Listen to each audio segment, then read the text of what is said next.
So hello student, welcome to the Intelligent Terra channel. जैसे कि आपको पता है कि आप लोगों का फिज़िक्स का जो मॉडल पेपर है मैं वो सॉल्व करा रहा था। तो बहुत से स्टूडेंट कमेंट कर रहे थे कि सर वीडियो कब आएगी। तो थोड़ी तबीयत ख़राब थी जिस कारण से आप लोगों की जो वीडियो है उसको थोड़ा ज़्यादा टाइम लग गया आने में। बट अब आपकी वीडियो जो है वो रेगुलर बेसिस पे रहेंगी। ठीक है, एक दिन छोड़ के एक दिन, मैं पहले ही बता रहा हूँ, एक दिन छोड़ के एक दिन वीडियो आपकी आया करेगी। ठीक है, रोज़ रोज़ अगर हुआ तो आ जाएगी, नहीं तो एक दिन छोड़ के एक दिन पूरी तरीके से आपकी वीडियो आएंगी। तो इसका एक पार्ट जो है मैं वहाँ करा चुका हूँ और उसमें मैंने क्वेश्चन नंबर 1 से लेके क्वेश्चन नंबर 10 यहाँ पे पूरे के पूरे सॉल्व करे थे। ठीक है, डिस्क्रिप्शन में मैं लिंक दे दूंगा उस पार्ट का। जिसने नहीं देखी है वो जाके ज़रूर चेक कर ले ये वीडियो, ताकि आप लोग बहुत अच्छे तरीके से इस पेपर की तैयारी कर सकें। तो आगे की वीडियो में हम लोग आगे क्वेश्चन डिस्कस करते हैं और डिस्क्रिप्शन में लिंक है पार्ट 1 का। तो ये सारे देखो क्वेश्चन हम लोगों ने कर लिए हैं, तो मैं अभी इस पर डिस्कस नहीं कर रहा, और यहाँ तक हम लोगों ने कर लिए थे। ठीक है, अब इसी का अथवा का क्वेश्चन है। क्वेश्चन एक बार पढ़ो। 4 लेंसों की फोकस दूरी और द्वारक का व्यास हमें कुछ इस तरीके से गिवन है, और ये कह रहे हैं कि 4 लेंसों में से किन 2 लेंसों को अभिदृश्यक एवं नेत्रिका के रूप में चयनित कर खगोलीय दूरदर्शी बनाया जा सकता है, और कारण भी बताना है। ठीक है, तो हमें खगोलीय दूरदर्शी बनाना है, तो उसके लिए आपको पता होना चाहिए, यहाँ पे आंसर इसका है कि दूरदर्शी में अभिदृश्यक लेंस का द्वारक और फोकस दूरी बड़ी होती है, और नेत्रिका की जो फोकस दूरी होगी और द्वारक होगा वो छोटा होगा। अब आपको यहाँ 4 ऑप्शन दिए हुए हैं, तो आपको पता है कि अभिदृश्यक जो है वो बड़ी फोकस दूरी और द्वारक का होगा। तो यहाँ पे अभिदृश्यक लेंस कौन सा लेंगे आप, जिसकी फोकस दूरी भी बड़ी हो और द्वारक भी बड़ा हो, यानी कि 100 सेंटीमीटर और 10 सेंटीमीटर की तो आपका हो जाएगा अभिदृश्यक लेंस। और नेत्रिका लेंस के लिए आप लोगों को सबसे छोटी फोकस दूरी और सबसे छोटा द्वारक लेना पड़ेगा, जो कि होगा 5 सेंटीमीटर फोकस दूरी और द्वारक 2 सेंटीमीटर। तो इस तरीके से आप अभिदृश्यक और नेत्रिका लेंस जो है इन दोनों का क्या करोगे, कॉम्बिनेशन बैठा के एक दूरदर्शी बना दोगे। ठीक है स्टूडेंट, तो सिंपल क्वेश्चन था, बेसिक नॉलेज पे बेस्ड क्वेश्चन है। और नेक्स्ट क्वेश्चन है 11वां, बोर के परमाणु मॉडल की सीमाएं बताइए। ठीक है, तो बोर के परमाणु मॉडल की सीमाएं हमने 2 लिखी है यहाँ पे। पहला है, थोड़ा जूम कर देते हैं, कि इस मॉडल के द्वारा हाइड्रोजन जैसे परमाणु, ठीक है, हाइड्रोजन जैसे परमाणु का मतलब क्या हुआ, मतलब हुआ हीलियम प्लस, देखो इसके अंदर भी एक इलेक्ट्रॉन होगा, हीलियम वैसे होते हैं 2 इलेक्ट्रॉन इसके अंदर, बट प्लस लगा दिया तो इसका मतलब 1 इलेक्ट्रॉन है, और Li2+, इसका मतलब भी 1 इलेक्ट्रॉन है। तो बोहर के मॉडल में वैसे तो मॉडल बहुत अच्छा था, बट ये सिर्फ और सिर्फ हाइड्रोजन और हाइड्रोजन जैसे परमाणु के स्पेक्ट्रम की ही व्याख्या कर पा रहा था, 2 या 2 से अधिक इलेक्ट्रॉन वाले परमाणु की नहीं। तो ये इसकी एक कमी हुई। ठीक है, और सेकंड था, जीवन प्रभाव की व्याख्या नहीं कर सका। अब ये जीवन प्रभाव जो है वो आप लोग अगर बीएससी करोगे या एडवांस फिजिक्स पढ़ोगे थोड़ी सी, तब आप अपना एटॉमिक और मॉलिक्यूलर फिजिक्स के अंदर पढ़ोगे, वहाँ पे जीवन प्रभाव बहुत डिटेल में है। बट 12th लेवल पे आप लोग इसके बारे में कुछ ज़्यादा ना ही बातें करो तो बेटर रहेगा। सीधा समझ लो कि एक जीवन प्रभाव नाम की चीज़ है जिसकी ये व्याख्या नहीं कर पा रहा था। ठीक है, तो ये इसकी सीमा हो गई। चलो, अगर ये नहीं आता तो इसके अथवा में क्वेश्चन है, बोर त्रिज्या क्या है और इसका मान बताइए। तो देखो सिंपल सी चीज़ है, बोहर त्रिज्या परमाणु के नाभिक से इलेक्ट्रॉन तक के बीच की दूरी है, और यह इलेक्ट्रॉन मूल ऊर्जा स्तर में होगा। ठीक है, जैसे इमेजिन करो मैंने यहाँ पे एक सिंपल एक नाभिक बनाया, और ये हमारा परमाणु है और ये इलेक्ट्रॉन है। ठीक है, समझिए, और भी इलेक्ट्रॉन की कक्षाएं होंगी, और भी हैं। तो ये नाभिक, और इससे लेके बाह्यतम कक्षा की बात नहीं हो रही। ठीक है, पहली मूल कक्षा, जो पहली कक्षा है, उसके इलेक्ट्रॉन और नाभिक के बीच की जो दूरी होगी, ये इसे ही हम लोग क्या बोल रहे हैं, बोहर त्रिज्या, और इसको हम लोग R0 से दिखा देंगे। ठीक है, R0 से दिखा रखा है ना, हाँ चलिए, तो ये हो गई हमारी बोहर त्रिज्या। सॉरी, अब कहने वाली बात यह है कि ये आपकी जो कक्षा है ये मूल कक्षा है, यानी कि सबसे न्यूनतम ऊर्जा वाले इलेक्ट्रॉन की जो नाभिक से दूरी होगी वो हमारा क्या होगा, आप कहोगे बोहर त्रिज्या होगी। और इसकी जो सूत्र होता है, सॉरी सूत्र नहीं, इसका जो मान होगा वो 0.53 एंगस्ट्रॉम होगा। ये आपको याद कर लेना है। ठीक है, चलिए देखो वीडियो में लेट हो रहा है, बट कंटेंट आप लोगों को इतना अच्छा देने की मैं कोशिश कर रहा हूँ कि आप लोग जब पेपर देने जाओ तो आप लोगों के सामने चीज़ें बिल्कुल क्लियर होती रहे। ठीक है, ऐसा नहीं है कि मैं आपको सिर्फ आंसर बता रहा हूँ, आपको डिटेल भी दे रहा हूँ, आपको आंसर कैसे लिख के आना है ढंग से वो भी बता रहा हूँ।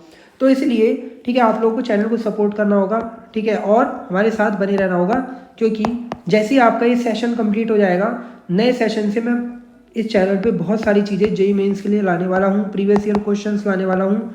ठीक है, टॉपिक वाइज हम पढ़ाने की सोच रहे थे, बट अब मैं थोड़ा सोच रहा हूँ, देखो बहुत सारी चीज़ें अवेलेबल हैं, बट हाँ हिंदी मीडियम में नहीं है, तो उस पर सोचा जाएगा।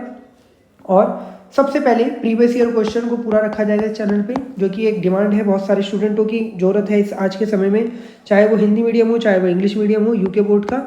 और फिर हम जेईई मेंस के टॉपिक वाइज क्वेश्चन को भी लाने की सोच रहे हैं चैनल पे, हिंदी मीडियम वालों के लिए भी और इंग्लिश वालों के लिए भी। ठीक है, तो वो तो बात की बात है, बट अभी आप लोगों को हमारे साथ बने रहना है अपने बोर्ड एग्जाम 2024 के लिए। ठीक है, अब कह रहे हैं ट्रांसफॉर्मर की दो कुंडलियों के बीच कोई सीधा विद्युत संयोजन नहीं होता, फिर भी ऊर्जा प्राथमिक कुंडली से द्वितीय कुंडली में स्थानांतरित हो जाती है। तो ये कैसे हो रहा है?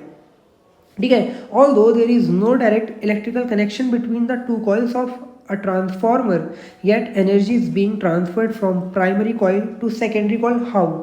ठीक है, मतलब आपको पता है कि ट्रांसफॉर्मर की जो दो कुंडली है उनके बीच कोई भी कनेक्शन नहीं है किसी भी तरीके का वायर का, ऐसे इमेजिन कर लो ऐसे। ठीक है, कोई भी कनेक्शन नहीं है, फिर भी ऊर्जा यहाँ से यहाँ कैसे जा रही है भाई? तो सिंपल सा अगर मैं वन वर्ड आंसर बोलूँ तो अन्योन्य प्रेरण की घटना, यानी कि म्यूचुअल इंडक्शन, बस खत्म।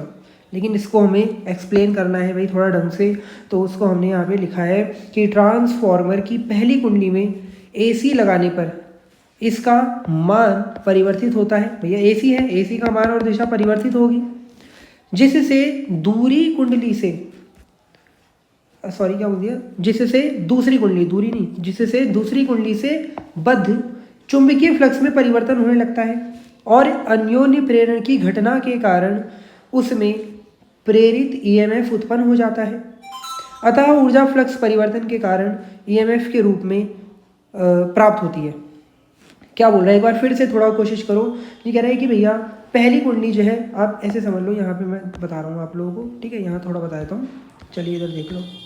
देखो मान लो ये पहली कुंडली, अब पहली कुंडली में जैसे ही हमने एसी लगा दी, एसी कनेक्ट कर दिया, तो अब क्या होगा, इसका मान चेंज हो रहा है, जिस कारण से यहाँ से जाने वाले फ्लक्स में भी परिवर्तन आ रहा है। ठीक है, ये आपको पता होना चाहिए, धारा में चेंज होगा तो फ्लक्स में परिवर्तन होगा, ये वहाँ पे हमने डिटेल में बात करी थी। अब अगर फ्लक्स में चेंज हो रहा है तो इसके पास रखिए सेकेंडरी कॉइल, ऐसे लिख देता हूँ, ये प्राइमरी कॉइल फर्स्ट, इसमें भी परिवर्तन होगा, इसमें भी परिवर्तन होगा, और इसमें जैसे ही परिवर्तन होगा तो अन्योन्य प्रेरण की घटना के कारण इसमें अपने आप ही ईएमएफ उत्पन्न हो जाएगा, और अगर ये बंद है तो फिर धारा भी बहने लग जाएगी इसमें, है ना। अगर ये बंद है तो धारा भी बहेगी, और सिंपल सी चीज़ है, ईएमएफ तो उत्पन्न होगा। तो आप देख रहे हो कि इसमें जो ऊर्जा है, ठीक है, वो फ्लक्स परिवर्तन के कारण ईएमएफ के रूप में परिवर्तित या कहो संचित हो जा रही है। तो ये इसका कारण है कि कैसे स्थानांतरित हो रही है, तो भाई इस तरीके से स्थानांतरित हो रही है, किसके रूप में, फ्लक्स परिवर्तन के कारण ईएमएफ के रूप में प्राप्त होती है। क्लियर, समझ में आ गया होगा आप लोगों को। और अगर समझ में आ रहा है तो देखो लाइक कर दो। ठीक है, देखो आप लोग क्या करते हो, आप लोग लाइक नहीं करते, जिससे मोटिवेशन भी नहीं मिल पाता फिर ढंग से। देखो आप लोग अगर देख रहे हो, अगर आपको अच्छा लग रहा है तो एक सिंपल सा लाइक का, पता है मैं अपनी बात बताऊँ, मैं तो सबसे पहले कोई भी वीडियो देखूँ मैं सबसे पहले लाइक का बटन दबाता हूँ। भाई किसी ने मेहनत करी है, ठीक है, हो सकता है हमें कोई वो चीज़ अच्छी नहीं लग रही हो, या हमें बहुत अच्छी नहीं लग रही हो, थोड़ी बहुत भी अच्छी लग रही हो, लेकिन फिर भी किसी ने मेहनत करी है तो उसका थोड़ा बहुत तो हमें रिजल्ट देना चाहिए। ठीक है, यहाँ हमारे पैसे थोड़ी लग रहे हैं, सबसे बड़ी बात ये भाई आपको फ्री में कंटेंट मिल रहा है। ठीक है, मैं भी हूँ, मान लो मैं भी अपनी पढ़ाई कर रहा हूँ, मैं कुछ चीज़ यूट्यूब से देख रहा हूँ, ठीक है, फ्री में ही देख रहा हूँ, नेट खर्च कर रहा हूँ, बट पैसे तो फ्री में देख रहा हूँ ना। ठीक है, नहीं तो आज पहले के टाइम पे तो नेट खर्च करके दुनिया भर की चीज़ें करने के बावजूद भी आपको कोर्स बैच ज्वाइन करने पड़ते थे, तब जाके हम लोग क्या करते थे, चीज़ें देख पाते थे। बट आज के टाइम पे खाली छोटा सा नेट फूंक दो और अवेलेबल ही अवेलेबल हैं चीज़ें। तो भाई इनके उसमें मैं एक लाइक का बटन तो दबा ही सकता हूँ ना अपने उस टीचर के लिए, या जिसके लिए भी मैं यूट्यूब वीडियो देख के कुछ ऐसी चीज़ सीख रहा हूँ जो मेरे लिए यूज़फुल है। ठीक है, सो लाइक बटन दबाना चाहिए। ठीक है, मैं तो ये करता हूँ, बाकी आप लोग भी करिए और इस चैनल पे भी कर दीजिए, थोड़ा अच्छा लगेगा। अगला है एक नेज अर्धचालक को एन और पी प्रकार के अर्धचालक में कैसे परिवर्तित किया जा सकता है, संक्षेप में बताइए। ठीक है, ये कैसे परिवर्तित होगा, यहाँ पे ये छप गया। तो देखो, एन टाइप अर्धचालक शुद्ध जर्मेनियम या सिलिकॉन में 5 संयोजकता वाला तत्व मिलाने पर यह एन टाइप में बनता है, और अगर पी की बात करें तो 3 संयोजकता वाला तत्व मिलाने पर यह पी टाइप अर्धचालक में परिवर्तित होता है। तो सिंपल सी बात थी, जर्मेनियम लो, सिलिकॉन लो, अगर इसमें आप लोगों ने 5 संयोजकता वाला तत्व मिला दिया तो ये एन टाइप में कन्वर्ट हो जाएगा, और अगर आप लोगों ने 3 वाला मिला दिया तो ये पी टाइप में। बस आओ अगले क्वेश्चन में, ये अच्छा क्वेश्चन है। ये कह रहे हैं निम्न परिपथ में पी और आर के मध्य लगे मिलीमीटर में विद्युत धारा का मान और दिशा ज्ञात करना है। ठीक है, एक डायग्राम दिया हुआ है, इसको दोबारा से हम यहाँ बनाएंगे और इसमें आपको इस वाले में बतानी है धारा। क्लियर? तो देखो, डायग्राम पे फोकस करना है, किरचॉफ का नियम है। अगर आप लोगों को किरचॉफ नियम नहीं आता तो जल्दी हमारे चैनल पे जाओ और वहाँ पे देखो इंटेलिजेंट टेरा किरचॉफ नियम अभी अभी कराया मैंने टॉप 50 क्वेश्चन में। ठीक है, top 50 question of UK board, वहाँ पे मैंने किरचॉफ नियम पढ़ाया है, डिटेल में है पूरा का पूरा नियम। आई होप आप लोग एकदम समझ जाओगे जितने भी स्टूडेंट हैं। ठीक है, बार बार वहाँ से मैं कह रहा हूँ देख लेना, बाकी यहाँ पे जिन्हें आता है वो और समझ ले, वहाँ डिटेल में बिल्कुल, जिन्हें जीरो से नहीं आता उनके लिए वो। देखो, एक सेल गिरा तो इस सेल से एक धारा बनी, I1 बोल दिया, जितने सेल उतनी धारा। ध्यान रखना क्या बोल दिया मैंने, जितने सेल उतनी धारा, जितने सेल उतनी धारा। ठीक है, हाँ चलो, तो एक सेल एक धारा I1, दूसरा सेल दूसरी धारा I2। अब ये यहाँ से I2 जा रही है, इधर से I1 जा रही है, तो इधर I1 प्लस I2 जाएगी, भैया इधर I1 प्लस I2 जाएगी। एक धारा इधर से आ रही है, एक धारा इधर से आ रही है, तो यहाँ पे दोनों जुड़ते हुए I1 प्लस I2 चली जाएगी। चलिए हो गया। ठीक है, धाराओं के सिस्टम समझ में आ गया। यहाँ पे आएगी, फिर I2 अपनी जगह चली जाएगी और I1 अपनी जगह, कोई डाउट नहीं होना चाहिए। चलो, अब हम लेते हैं बंद पाश। तो बंद पाश मैंने बताया था अपनी मर्जी का ले सकते हैं हम लोग। ठीक है, मतलब मैंने यहाँ पे लिखा है RSPS, यानी कि मैं R से S की तरफ, R से S, S से P और P से R की तरफ जा रहा हूँ। कोई स्टूडेंट P से R मतलब ऐसे चल रहा है तो कोई दिक्कत नहीं है यहाँ पे आप अपनी मर्जी के हिसाब से चल सकते हैं। ठीक है, अब नियम कहता है कि जैसे आप R से S की तरफ जा रहे हो, प्रतिरोध जो आ रहा है और जो धारा आ रही है इनका गुणा कर दो, तो 200 ओम का प्रतिरोध आ रहा है और I1 धारा, मैंने इनकी गुणा कर दी यहाँ पे। ठीक है, क्या धारा और आपकी दिशा सेम है? R से S जा रहा हूँ मैं, I1 धारा भी वहीं जा रही है, इसका मतलब समान दिशा है, तो यहाँ गुणा प्लस का रखा। ठीक है, चलो, अब S से P की तरफ जा रहे हैं, कोई प्रतिरोध नहीं आ रहा, कोई बात नहीं। जैसे ही P से R की तरफ जा रहा हूँ, अब आ रहा है मेरे पास मिली एम्पियर का 20 ओम प्रतिरोध, और उसमें कितनी धारा जा रही है आप कहोगे I1 प्लस I2। फिर से देखो, मैं जा रहा हूँ P से R की तरफ। ठीक है, इसके अकॉर्डिंग P से R की तरफ जा रहा हूँ, 20 ओम का प्रतिरोध आया, 20 ओम के प्रतिरोध में धारा कौन सी है? I1 प्लस I2, तो इसकी और इसकी गुणा करके लिख लूँगा। लो लिख लिया, 20 इंटू I1 प्लस I2। अब मैं P से R की तरफ जा रहा हूँ, क्या धारा भी वहीं जा रही है? हाँ, आप कहोगे धारा भी वहीं जा रही है, तो इसका मतलब अब इनकी भी गुणा को मैं कैसा लूँगा? प्लस का, और मैंने प्लस दिखा दिया, कोई डाउट नहीं होना चाहिए। ठीक है, अब ऐसे से P की तरफ हम जा रहे थे, तो अब यहाँ पे देख लो और कोई उसके बाद प्रतिरोध वगैरह नहीं है, तो अब आगे बढ़ जाओ, क्योंकि नियम कहता है sigma I R is equal to sigma E. ठीक है, नियम याद है ना, सेकंड नियम किरचॉफ का। तो सिग्मा आई आर खत्म हो गए, अब सिग्मा ई, ईएमएफ देख लो। एस से पी की तरफ जा रहे हैं, इसका मतलब निगेटिव से प्लस की तरफ जा रहे हैं, और जब भी निगेटिव से प्लस की तरफ जाते हैं, निगेटिव से प्लस की तरफ जाते हैं, ईएमएफ को माइनस का रखते हैं, तो ये 5 वोल्ट माइनस का 5 हो जाएगा। इसे सॉल्व करोगे, एक समीकरण बना दी। ठीक है, देखो डिटेल में चल रहे हैं सब कुछ, ऐसा नहीं है कि हवा हवा में चीज़ें समझ में आ रही होंगी। मैं बिल्कुल कोशिश ये कर रहा हूँ कि जिस स्टूडेंट को नहीं आ रही चीज़ें वो भी ये पढ़ के इन जैसे 10 क्वेश्चन को लगा ले।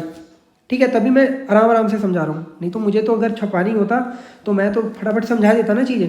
लेकिन आपको इस चैनल पे, ठीक है, जितनी भी चीज़ मिलती है, ऐसा नहीं, देखो सीधी सी बात है, मैं जो सब्जेक्ट पढ़ाता हूँ मैं उसी सब्जेक्ट के बारे में बताता हूँ। ठीक है, मैंने कभी ये काम नहीं करा कि आप लोगों को हिंदी की किताब लेके आके बैठ के हिंदी के बारे में पढ़ाने लग गया।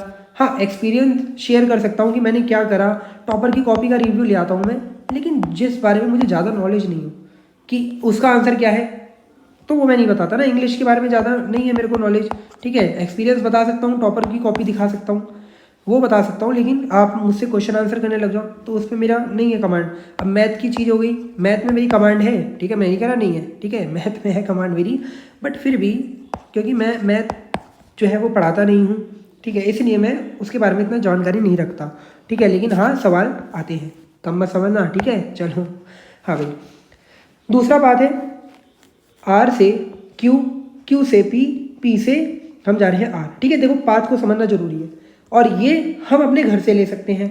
मतलब कोई कह रहा है मैं तो आर से पी जाऊंगा, मैं फिर ऐसे जाऊंगा, तो ऐसे भी चल सकता है, लेकिन हमने ऐसे माना, ठीक है। तो अब आर से क्यू जा रहा हूँ, सबसे पहले 60 ओम का प्रतिरोध, धारा I2, दोनों का गुणा रख लिया। क्या मैं आर से क्यू जा रहा हूँ? हाँ भाई। और क्या धारा भी ऐसे जा रही है? हाँ देखो दिख रहा है एरो, इसका मतलब दोनों की गुणा प्लस ली जाएगी, तो यहाँ प्लस ले लिया। क्लियर? थोड़ा और जूम कर दें, देखो प्लस ले लिया। फिर यहाँ से आ जा रहे हैं, कोई धारा नहीं, EMF आ रहा है, EMF में चलो भी बात करेंगे इसकी। लेकिन अब जैसे ही P से आ जा रहे हैं, फिर से 20 ओम प्रतिरोध और I1 I2 धारा, और मुझे लगता है हम जैसे जा रहे हैं डायरेक्शन भी वही है, तो इनकी गुणा भी प्लस की रख देंगे, देखो, ठीक है। और EMF में फिर मैं माइनस से प्लस की तरफ जा रहा हूँ। क्यों जा रहा हूँ? देखो भाई, Q से P जा रहे हैं, Q से P जा रहे हैं, है ना, तो माइनस से प्लस की तरफ बढ़ रहे हैं, और माइनस से प्लस बढ़ेंगे तो EMF को बराबर में माइनस का रखेंगे, तो माइनस का 4 वोल्ट यहाँ पे आ गया ये। क्लियर? इसे इसकी भी समीकरण 2 बना दी गुणा कर करके। अब समीकरण 1 और 2 को इस तरीके से बराबर रखा, समीकरण 1 में कर दी 4 से गुणा, ताकि ये बन जाए 80, और यह तो है ही 80, और घटा देंगे। समीकरण 1 में कर दी हमने 4 से गुणा और माइनस कर दिया 2 से, ठीक है। सॉल्व करने के बाद, ठीक है, ये कट जाएगा, ये आएगा हमारा इतना, I1 इतना आ गया। समीकरण 1 और 2 में किसी में ही मान रख के आप किसकी वैल्यू निकाल लो, आप निकाल लो I2 की वैल्यू, जो कि आएगी ये। और हमसे I1 प्लस I2 पूछ रहा था। क्यों पूछ रहा था? क्योंकि हमसे तो पूछ रहा है इसमें धारा। अरे सर, ये 2 नंबर का क्वेश्चन है क्या? हाँ, 2 नंबर का है भाई, 2 नंबर में पूछ लिया, अच्छा क्वेश्चन, ठीक है। हाँ, थोड़ा सा अच्छा क्वेश्चन, देखो मल्टीप्लाई वगैरह भी अच्छी करवा ली। आई होप ना ये वाला क्वेश्चन, लेकिन इस जैसे ईजी वैल्यू के साथ क्वेश्चन आ सकते हैं। तो I1 प्लस I2 करके हमने लिख दिया इतना, तो मिली एम्पियर में जो धारा हो रही होगी इतनी। अब एक चीज़ आती है कि हमारा तो आंसर माइनस में आ रहा है, आपने यहाँ प्लस में लिख दिया। देखो माइनस का मतलब सिर्फ और सिर्फ इतना है कि हमने जो धारा की डायरेक्शन ये मान रखी है, असल में वो धारा की डायरेक्शन इस डायग्राम में जो ये सर्किट रियल में होगा उसमें कुछ ऐसी होगी, अपोजिट। समझ गए? बस यही मतलब होता है माइनस का। तो जो मिली एम्पियर में धारा है, I1 प्लस I2 जोड़ के इतना आ रहा है, इतनी होगी। चलिए, क्वेश्चन क्लियर ये वाला। चलो आगे बढ़ते हैं। कह रहा है 2 कला संबंध स्रोतों की तीव्रता का अनुपात 81:1 है। उनके अध्यारोपण से बनने वाली व्यतिकरण प्रतिरूप के उच्चिष्ट तथा निम्निष्ट तीव्रताओं का अनुपात ज्ञात कीजिए। यानी कि हमें दिया हुआ है तीव्रताओं का अनुपात, ठीक है। 2 कला संबंध स्रोत हैं, उनकी तीव्रताओं का अनुपात हमें कितना है? 81 और 1। तो कह रहे हैं उनके मतलब I मैक्स और I मिनिमम आपको उनका अनुपात बताने हैं। तो देखो मैं ज़्यादा कुछ नहीं कहूँगा, सिंपल क्वेश्चन है। I1 अपॉन I2 दिया हुआ है 81/1। यहाँ से I1 की वैल्यू निकाल ली हम लोगों ने, जो कि होगा कितना, यहाँ से I2 चला जाएगा गुणा में 81 I2। अब आप वगैरह ये सब करने की जरूरत ही क्या थी? देखो करना पड़ता है, ठीक है, करना पड़ता है। जिन्हें नहीं पता उनके लिए बताना भी पड़ता है, क्या करें। लेकिन क्या है, ये अनुपात है। अब ये 81/1 आया, ठीक है, यहाँ बता देता हूँ। चलो देखो क्लियर करनी पड़ती है चीज़ें, नहीं तो फिर बात ही क्या रहेगी हमारे चैनल और दूसरे चैनलों में, ठीक है, ये चीज़ है। अब अनुपात का तो मतलब होता है, ध्यान से देखना, अनुपात का मतलब ये होता है कि यहाँ पे जो भी आ रहा है, ठीक है। फॉर एग्जांपल जैसे मैंने लिख दिया ये I1/I2, मान लो आपको दिया हुआ है 100/10, ठीक है, 100/10। तो जब मैं इसे कट करूँगा तो ये 10/1 भी तो हो जाएगा, 10/1, ठीक है। समझ पा रहे हो? क्लियर है ये चीज़? तो आप देख पा रहे हो कि असल में, सॉरी, ठीक है, I1 और I2 की जो वैल्यू है वो 10/1 है, लेकिन रियल में ये I1 की वैल्यू नहीं है, क्योंकि ये तो 100 भी हो सकता था और ये 10 भी हो सकता था। I2 की वैल्यू 10 भी हो सकती थी और 1 भी हो सकती थी। क्या कह रहे हो सर, समझ नहीं आ रहा? बिल्कुल भी दिमाग में नहीं जा रहा, ऐसे ही करा दो आप तो। अरे समझना पड़ेगा भाई, समझना पड़ेगा, ठीक है। मैंने बोला अनुपात में इनकी रियल वैल्यू हमें पता ही नहीं होती ना। अनुपात का तो मतलब अनुपात है, ये 5/10 लिखा हुआ है, इसी को कोई 1/2 भी तो लिख सकता है कट करके। अब आपको कैसे पता चल रहा है I1 की वैल्यू 5 है या I1 की वैल्यू 1 है? आपको तो अनुपात दिख रहा है, ठीक है। कोई हो सकता था यहाँ पे रियल वैल्यू जो होती वो हमारी होती 25/50, है ना, ये भी तो हो सकता था। I1 और I2 की रियल वैल्यू तो पता ही नहीं, अनुपात में तो पता ही नहीं हम लोगों को, कट के तो वो 1/2 है, इसको भी कट करोगे 1/2 आएगा। तो ऐसे केसों में हम लोग ऐसे लिख लेते हैं कि I1 को हमने मान लिया ये है। अब I max जो होता है, ठीक है, ये सारी कहानी ये समझाने के लिए थी। I max जो होता है उसका फॉर्मूला ये होता है, और I minimum का ये √I1 जो है आपका 81, I2 यहाँ दिख रहा है वो लगा दिया, और √I2 तो यही रहेगा, नीचे भी यही वैल्यू। अब जैसे ही यहाँ पे I2 कॉमन दिख रहा है अंडर रूट के साथ, स्क्वायर के कारण I2 बाहर, नीचे भी सेम यही, I2 से I2 बाहर। अरे यहाँ पे I2 कॉमन दिख रहा है, इधर भी कॉमन दिख रहा है, कॉमन निकाला लेकिन स्क्वायर है तो अंडर रूट हट के I2 निकल जाएगा, नीचे भी सेम वही चीज़। यहाँ बचेगा 81 अंडर रूट में है तो बचेगा 9, प्लस यहाँ पे 1 क्योंकि कॉमन आ चुका है। यहाँ पे भी सेम यही 9 - 1 स्क्वायर करोगे तो इतना आ जाएगा, I max upon I minimum इतना आ गया आपका 100/64। ठीक है, ये चीज़ क्लियर है? क्लियर, ये फॉर्मूला याद होना चाहिए था। चलिए अगला है, मुक्त आकाश में 5 × 10⁻19 हर्ट्ज आवृत्ति की विद्युत चुम्बकीय तरंग दैर्घ्य ज्ञात करें और इसकी पहचान करके इसके 2 अनुप्रयोग लेता है। तो न्यू आपको गिवन है, न्यू का मतलब यहाँ पे आपको आवृत्ति गिवन है। क्या है आवृत्ति?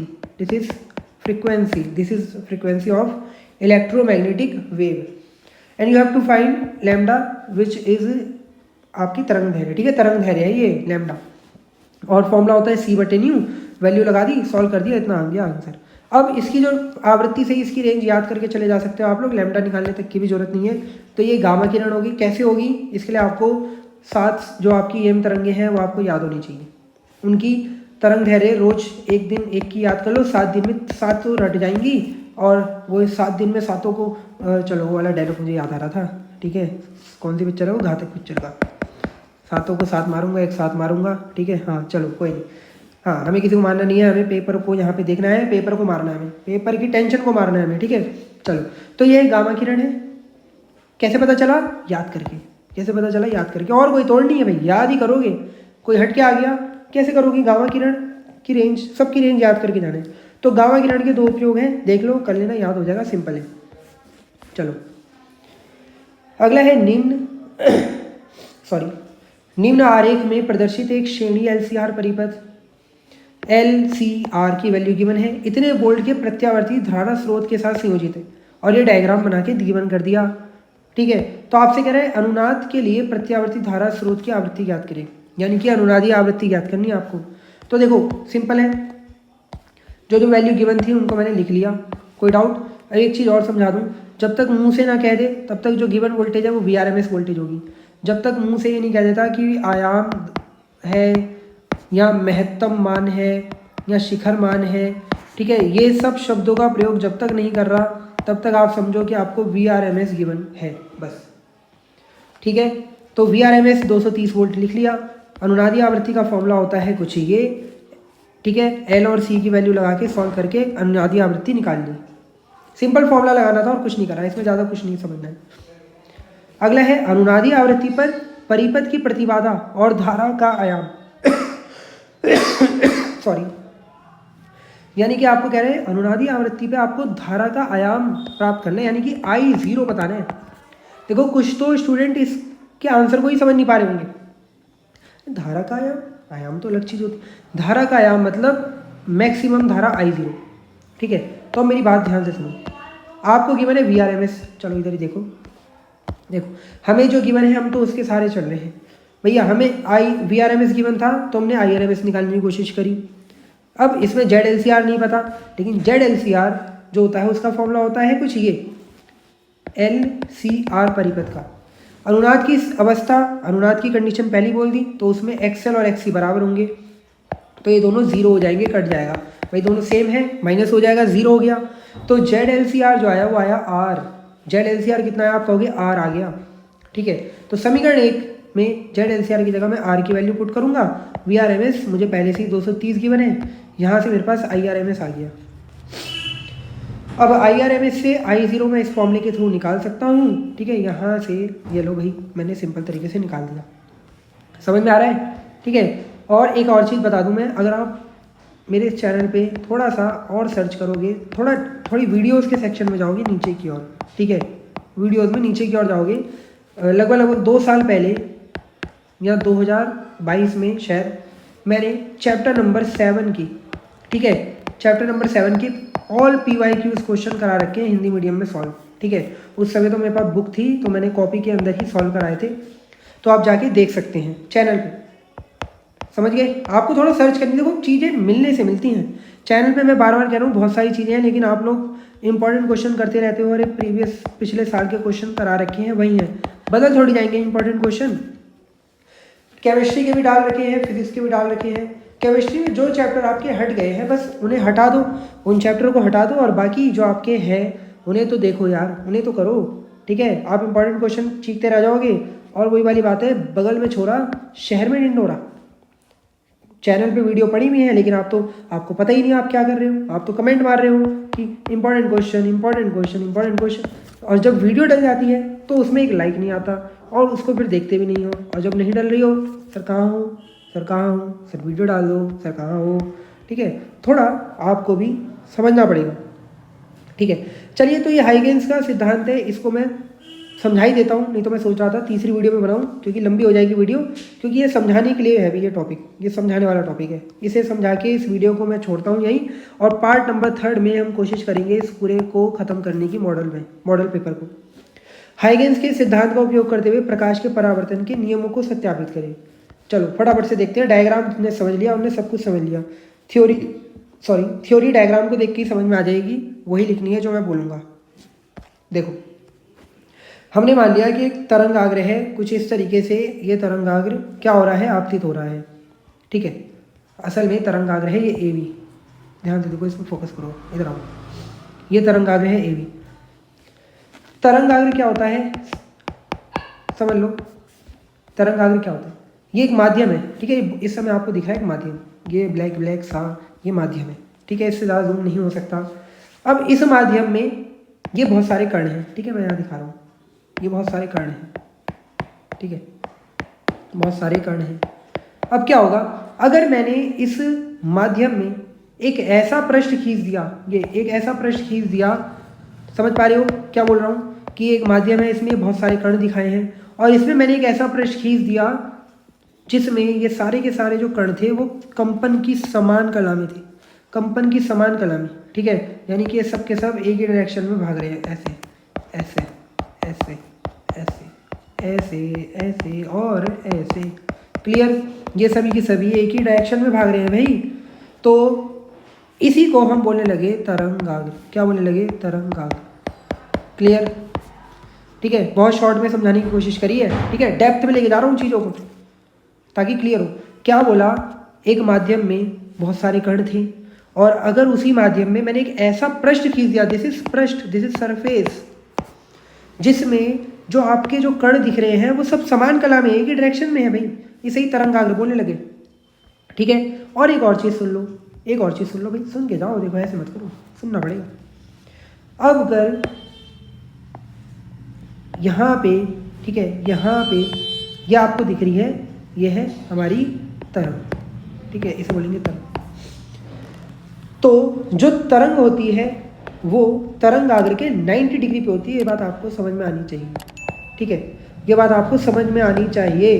जो भी आपका तरंगाग्र है, ठीक है, प्रकाश की किरणें बोल दो या आप तरंग बोल दो, ठीक है, तरंग नहीं बोलते हम इसको, किरण बोल देते हैं प्रकाश की, ठीक है। दिस इज किरण, नॉट किरण वो वाली किरण नहीं, ठीक है, प्रकाश की किरण, ठीक है। इन किसी, हाँ चलो पढ़ाई पे ध्यान दो, पढ़ाई पे, क्लियर। तो ये 90 डिग्री पे होगी, आ जाओ यहाँ। तो हमने मान लिया t बराबर 0 समय पे एक तरंगाग्र है कुछ ये AB, ठीक है, और अगर ये तरंगाग्र AB हमारा आपतित तरंगाग्र है, तो इसका मतलब इस पर कुछ किरणें आ रही होंगी, तो ये आ गई, देखो किरण, ये आ गई 90 डिग्री पे किरण, ठीक है। यहाँ तक कोई डाउट कुछ नहीं होगा, सिंपल चीज़ है, बहुत सिंपल है, बेसिक पता ही नहीं होता इसका बहुत से स्टूडेंट को, तो मैं समझा देता हूँ। एक तरंगाग्र AB लिया t = 0 पे, ठीक है, यहाँ पे कण होंगे, और एक तरंगाग्र 90 डिग्री पे खींच दिया, ये रहा। और अगर ये तरंगाग्र है तो इसका मतलब यहाँ पे तरंग किरणें चल रही होंगी प्रकाश की, और ये प्रकाश की किरणें इनसे 90 डिग्री पे होंगी। देखो 90 डिग्री, 90 डिग्री। क्लियर।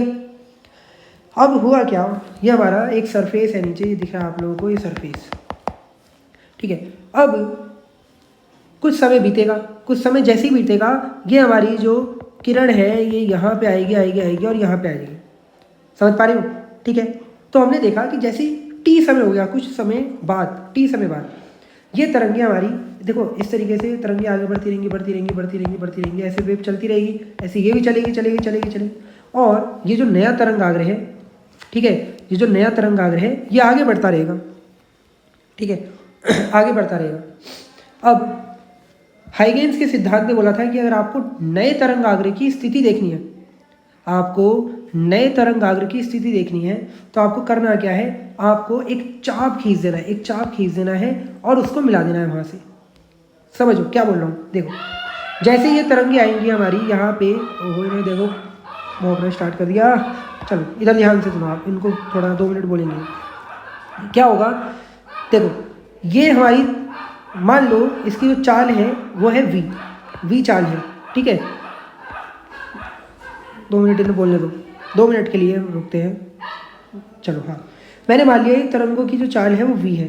ठीक है, अब आप मुझे बताओ टी समय में जो ये दूरी तय करेगी ये वाली तरंग, वो वी से लेके यहाँ से यहाँ तक की जो दूरी तय करेगी वो कितनी होगी, आप कहोगे दूरी बराबर 4 गुणा समय, तो वी टी। तो ये इतनी दूरी तय करके यहाँ तक पहुँच जाएगी। तो इसका मतलब यहाँ पे एक मेरे को चाप खींच देना है, ये ऐसे। सेम ऐसे ही ये यहाँ से, ठीक है, ये देखो ये यहाँ तक आई और ये यहाँ पे आ चुकी है, ये अब यहाँ से यहाँ जाना स्टार्ट कर देगी और ये यहाँ तक पहुँच जाएगी कितने समय में, सेम वही टी समय है और चाल सेम है तो वी टी। तो ये यहाँ पे पहुँचेगी, यानी कि जितने समय में ये आपकी यहाँ से पहुँची यहाँ तक, उतने ही समय में ये पहुँचेगी यहाँ से लेके यहाँ तक। तो ये इसकी नई स्थिति होगी और इस पर मैंने 90 डिग्री पे एक नया तरंगाग्र खींच दिया इनकी नई स्थिति पे। ठीक है, और क्या हो जाएगी, या आपकी किरण जहाँ पे तरंगाग्र हो उससे 90 डिग्री पे किरण बना दो, लो ये देखो जा रहा है 90 डिग्री पे। तो ये होगी आपकी परावर्तित तरंगाग्र की स्थिति। ठीक है, डायग्राम में इतनी चीज़ क्लियर हो गई, ये कैसे बनाया मैंने, आई होप क्लियर हुआ होगा। नहीं हुआ तो कमेंट कर देना, ठीक है, और बता देंगे इसके बारे में।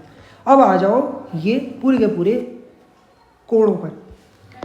देखो ये आपका 90 डिग्री पे एक अभिलंब खींचा मैंने, अभिलंब ये है आपकी आपतित किरण। आपतित किरण और अभिलंब के बीच जो कोण बनता है वो कोण बनता है आपतन कोण आई, लो आई, आपतन कोण आई हो गया। ये पूरा 90 डिग्री पे था 90 डिग्री का। तो ये वाला अगर आई हो गया, ये वाला आई हो गया, ये वाला, अरे एक सेकंड, ये वाला आई हो गया, तो ये बचा हुआ कितना होगा आपको, 90 माइनस आई। अरे भाई ये पूरा है 90 डिग्री, देखो यहाँ से यहाँ तक ये पूरा है 90 डिग्री, इसमें से ये वाला आई हो गया, तो जो बचेगा वो कितना होगा, 90 माइनस आई। क्लियर, चलो इतनी बात क्लियर हो गई। अब इधर फिर देखो ये पूरा कोण कितने का दिख रहा है आपको, 90 डिग्री का, ये पूरा कोण 90 डिग्री का है ना, ये 90 डिग्री का। अब ऊपर वाला हो गया, ऊपर वाला हो गया 90 माइनस आई का, तो ये जो बचेगा कोण कितना हो जाएगा, आप कहोगे 90 प्लस 90 माइनस आई। ठीक है, अरे ये क्या हो गया, देखो ये पूरा 90 का हो गया। ठीक है, तो ये जो बचेगा वो कितना होगा, आप कहोगे 90 माइनस आई। ठीक है, और क्या कर दोगे, माइनस आई, माइनस 90, तो 90 में से 90 कट जाएगा और आई आ जाएगा आपका, ये बचा हुआ कोण आई हो जाएगा। क्लियर हो गई ये चीज़। सेम यहाँ पे यही लॉजिक लगाया है, एक 90 डिग्री का अभिलंब खींच दिया, अभिलंब और परावर्तित, ये परावर्तित है, इसके बीच आर बनेगा, ये पूरा यहाँ से यहाँ तक 90 होगा, तो ये आर है तो ये 90 माइनस आर, और फिर सेम यही चीज़, ये पूरा 90 है, ठीक है, और ये 90 माइनस आर, तो ये बचेगा आपका आर।